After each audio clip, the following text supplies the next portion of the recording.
What's up? What's up? It's time for Done Way Past Funny with your host, G.D. Fenderson. Join us as we take a look back at the early works of seasoned comedians before they were seasoned with this week's guest, Alex Hooper. It's time to get down and get dope with Done Way Past Funny. Yo. Hey, come on, Alex. How's it going? It's going great. It's going great. Good. Glad to hear it. That started very quickly. I just opened the screen and boom, there you were. Well, I've been here since last night. I was so nervous I didn't want to miss you. So Okay, good. Perfect. I mean, I've just been in a constant meditation for the past 7 hours, just preparing myself mentally for this. So I think we're in a very similar space right now. Good. Now, I just want a couple of. Well, first of all, I just want you to know I've already hit the record button, but that's just because the very first episode I did, I forgot to hit record. And it was actually a pretty decent episode, but I don't know why I didn't hit record. Actually, I take that back. I hit record, but I hit it again after 7 minutes. So I only recorded the first 7 minutes, and that was only in the green room, nothing on the show. Gotcha. Well, good. Well, okay. Well, real quick, while we're here, I just want to make sure my microphone is going with for the audio. So it's because I'm not. Oh yeah. So it was not. Now it's gonna sound way better in the recording. So there we go. Now it's actually using the microphone. Cool. Yeah. Now, just so you know, I'm not. The way the show works is pre-recorded because if you make a reference to something that is like maybe familiar to you and me, but maybe not to the general audience, if I can find a graphic to help the audience out to follow along the conversation, that's why it gives me time to like. So let's say for example you performed at a place called Icon in September in South Dakota on the 29th of September, just theoretically. Just 30. So and you mentioned that, and people go like Icon, and so they wouldn't know. So if I can find a picture of the Icon Club in South Dakota, I will show that club. Oh, cool. Yeah, right on. Yeah, so that's why I don't go live, because I just want to help the audience out as best I can. Because no, definitely, that's great. And also, if there's anything that you say that you don't want out there, either right now or ever, just let me know, and it will not be in the finished product. Okay. All right. So if you know, and you mentioned cancer in the clip here, so I don't know how much we can talk about. Basically, you can talk about anything you want, use any language you want, whatever you feel comfortable with. Okay. That's fine. No, and like I said, feel free to say anything you want. If there's something that you don't want out there, just let me know. I'll take it out. And if I ask you a question that you don't want to answer, you can either, you have several options. You can just say, I don't want to answer that, and would you mind deleting the question so I don't look like a dick for not answering? Or leave the question in. I'm not going to answer it, but I want people to see what a dick you were for asking it. Yes, definitely that one. Okay, so but there are options there, but you don't, so, but like I said, it's not really, there are a few questions I have, but most of it's just here to discuss comedy, your journey through comedy, and, basically it, because it's kind of like a get to know Alex and get to know comedy through Alex's eyes. So when I start, I will play the theme music. There's something I did want to do different for you. I wanted to shoot before the show started, like a 30-second promo for the shows in your shows in Connecticut, Bridgeport, Connecticut, and in at Magoobies on the 10th and 12th. I would shoot a promo for that, just us talking about it, promoting it, and then I will like cut that out and put that out like tonight, tomorrow morning, so it has more time to run. Awesome, thank you. And you can share that, also, and then they'll mention in the show that, then when when the show comes out, I'm gonna put it out as like edit it and probably get it out as soon as possible, like within the next week, within the next few days, rather. I was gonna say weekend. Yeah, so that so the whole show will have like a few days to run before your thing also. But I want to get the promo out first. Got it. To promote your actual show, because that's I want to help you as best I can. I appreciate it. Yeah. So, and one more question. I want to ask you this before it goes. When are you coming into town to do your Magooby show? The 9th, and my show's on the 10th. So I'm flying in on the 9th. I'm doing 98 Rock the morning of the 10th, and then my show is the night of the 10th. Do you need to practice it on the evening of the 9th? No, I'd rather not. Yeah. I'm just asking because there's a room where there's a mic that I do in York, PA, and it's we have an audience, but we don't get a lot of comics. It has been like 2 or 3 comics for the past 4 months. Yeah, I kid you not, I'm not exaggerating. But we have an audience. The audience ranges from a real audience, not like full of comedians, from like 6 to 11 people. Cool. I appreciate it. I just I'm running it a bunch of times leading up to the actual special taping on the 12th. And so I'm just, I'd rather just take that day of travel and just not have to think about it. Okay, cool. It was just offering because like I said, because there's so few comics, I do 25 to 30 minutes a week. Cool. Great. There, which is better than, first of all, most comedians, if they want to do 30 minutes worth of comedy at an open mic, they have to do 6 mics. Yeah, of course. Yeah, totally. So I get to do 30 minutes at one place, which means I'm doing the same set 6 times. No, I'm just teasing. Right. Here we go again. I think I heard this one. Did you like the first one? Because you're going to love the second one. Hey-o. It gets better every time you hear it. So I just wanted to offer that to you, but since you're good, all right. So thank you. All right. What's up? What's up? It's time for Done Way Past Funny with your host, G.D. Fenderson. Join us as we take a look back at the early works of seasoned comedians before they were seasoned with this week's guest, Alex Hooper. It's time to get down and get dope with Done Way Past Funny.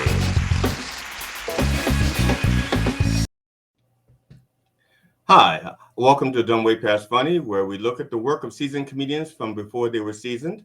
I am your host, G.D. Fenderson, certified forensic humorist at large, but I'm losing weight. My guest this episode is he's professional roaster, human cartoon, and comedian Alex Hooper.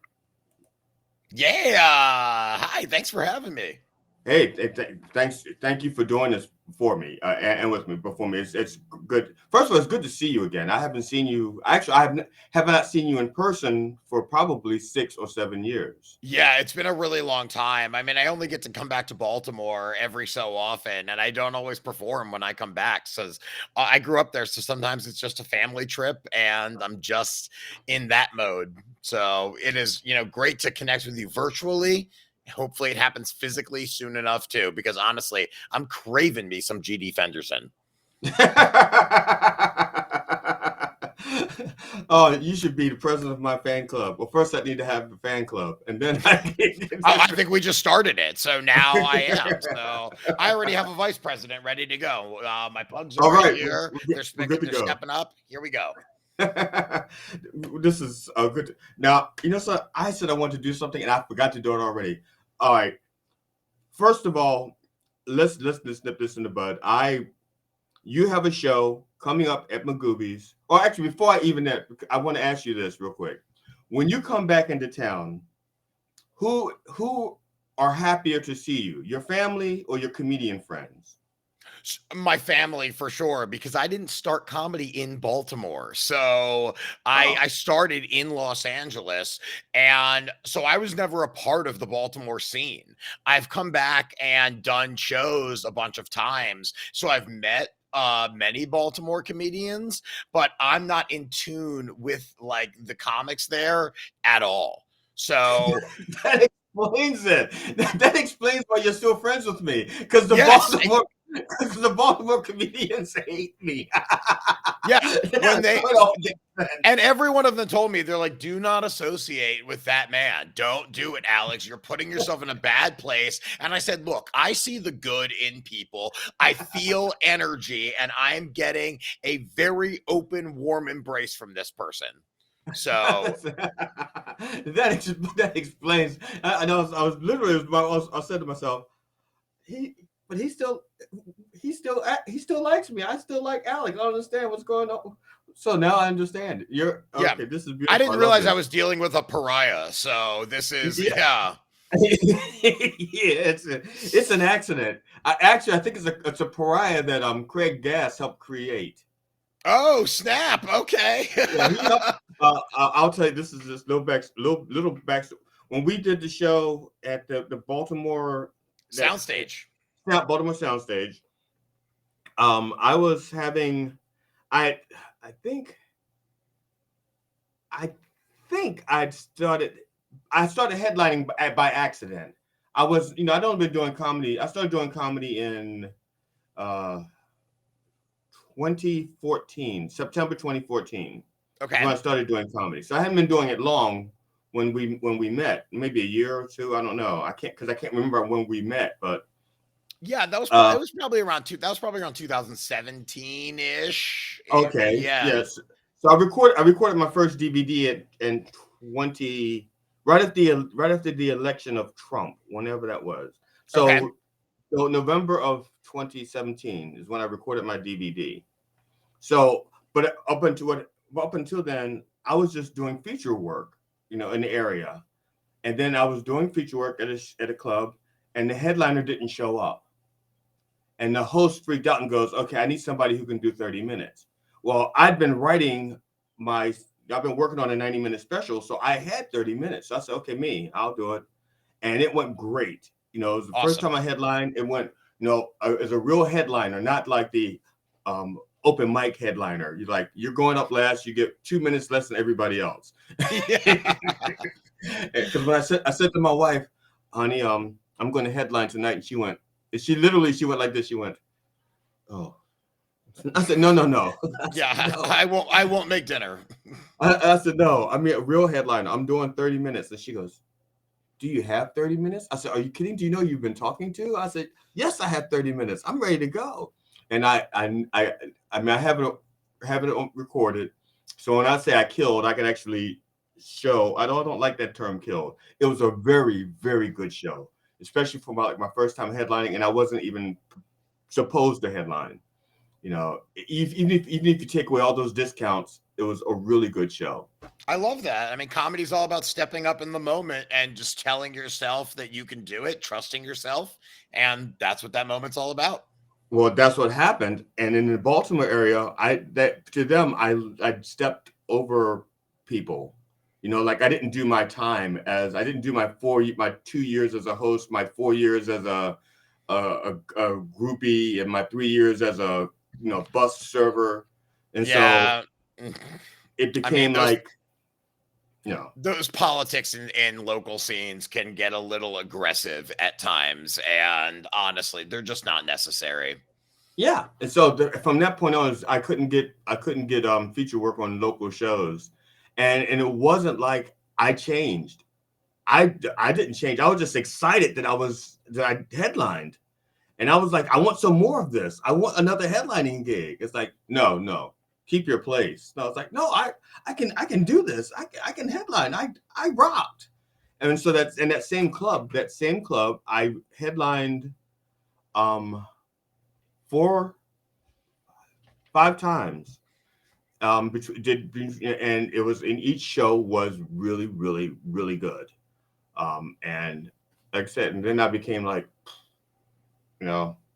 So it was around it. So around that time I ran into Craig, and so I was asking him about that stuff, and he goes, he says, actually, I think you're too funny to be trying to get gigs opening for some of these other people, and I think you should just produce your own shows and open for yourself. Great And advice. and I don't know if he meant it or if he was like, look, I'm trying to get ready for a show here. You leave me alone. What do you need to hear to leave me alone? But actually, I know that he's actually a decent guy. Oh, Craig is very sincere. He definitely meant that. Yeah. So when he said that, I actually took it to heart. Even if it's one of those things, like, it didn't matter if he meant it. I took it to heart. But then the game changed for me forever at that moment. So, but that's great. So I'm going to try to clean this up a little bit, and I'm going to say, tell us about. Well, first of all, damn it, yeah, it's okay. That's the reason why this is pre-recorded. Alex, tell us about the shows you have coming up in January. Yes. So Baltimore, January 10th at Magooby's Joke House. It is a Wednesday night, but I'm from Baltimore. I have a lot of people coming out to that one. It club holds like 350, I believe, and I want to pack it out. I am doing a full hour that I am taping 2 days later for my new special. I'm taping it in Bridgeport, Connecticut at the Bijou Theater, January 12th, 2 shows there. So if you're a Baltimore person, January 10th at Magooby's. If you're a Connecticut person or anywhere near there, January 12th, Bijou Theater, Bridgeport, Connecticut.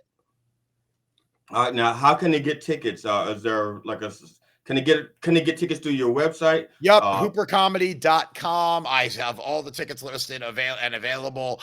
I'm keeping my shows pretty minimal right now coming up to it of what I'm actually promoting. So you'll see it at the special tapings right at the top of my website. Magooby's is like right underneath it. So please go get those tickets, fill up those shows, come see this new hour that I am very proud of and excited to present.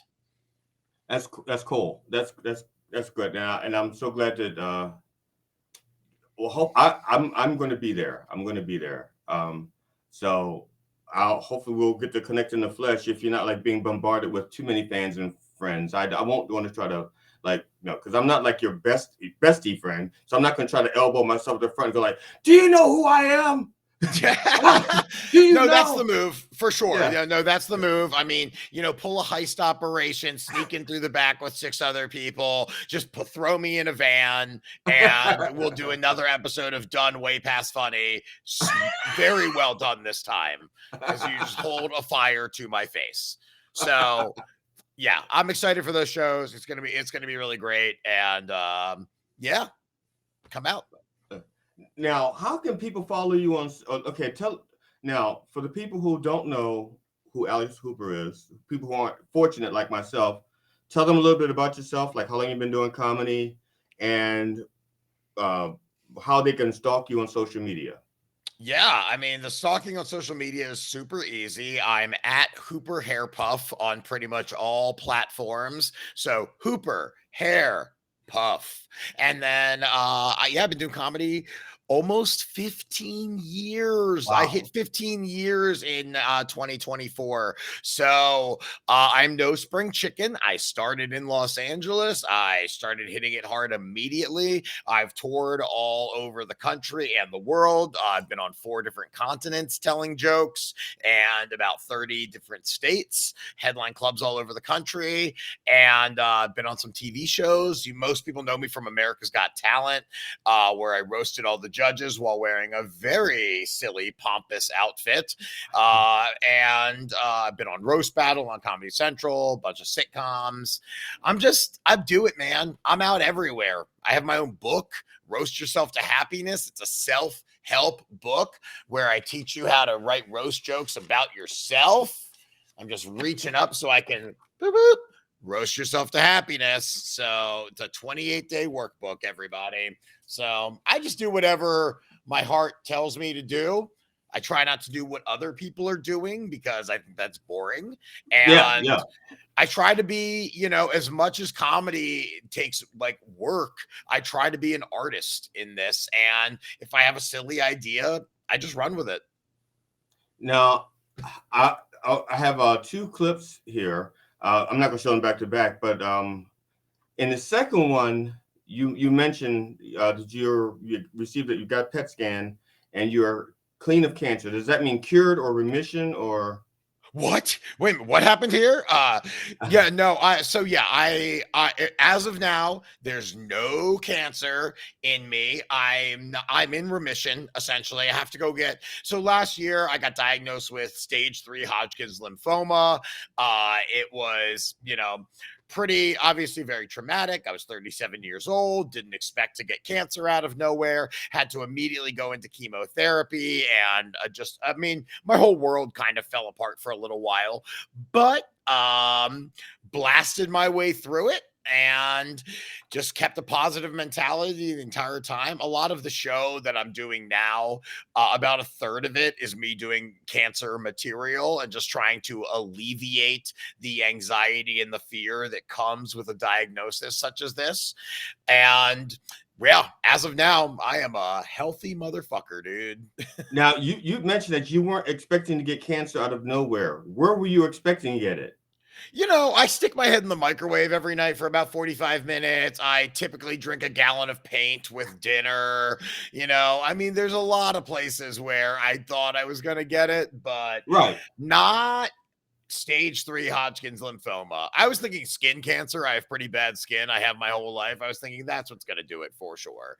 So, yeah, but and I think most people know this. I'm not sure, but most people don't know this, but you get stage 3, was it stage 3 lymphoma? Yeah. Most people don't know this, but you actually get that from toilet seats in comedy clubs, which very true. Yeah, and also eating the chicken fingers in a lot of comedy clubs will do it because they do not clean their deep fryers, so don't do it. And you have no idea where those fingers have been. If you know anything about chickens and their sex lives of chickens, you have no idea where their fingers have been. Nope, I don't know where anyone's fingers have been. Honestly, that's why I hug people instead of shaking hands, because I know if I hug you, that's a clean embrace. I don't know where your little diddlers have been, and I don't really want to touch them. I don't blame you. Even fist bumps aren't safe because there's still fingers in there somewhere. That's exactly right. You know what? And that is my promise to you, Alex Hooper. There's still fingers in there somewhere.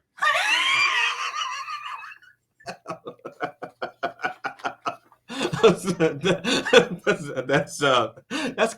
a great T-shirt. Alex Hooper. There's still fingers in there somewhere. Well, I'll talk to my screen printer. We'll get them made. We'll sell them at the shows. Now, you did let's look at this. Since we're talking about cancer, so let's look at this one clip here from TikTok real quick, and we can talk about on the other side.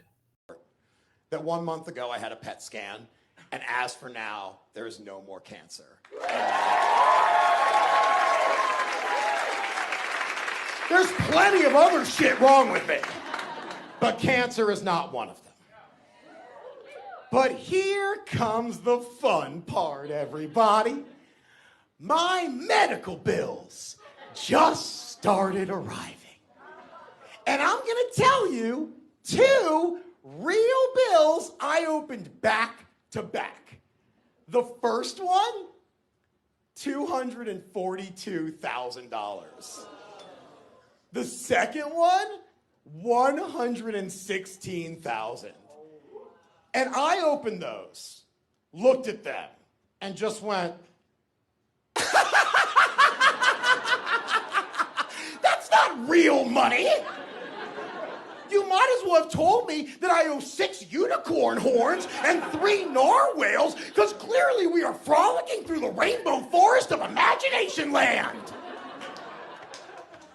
If they had told me that I owe $19,600, I'd be terrified, because that's actual money that would cripple me. But $350K? Sure! Take it!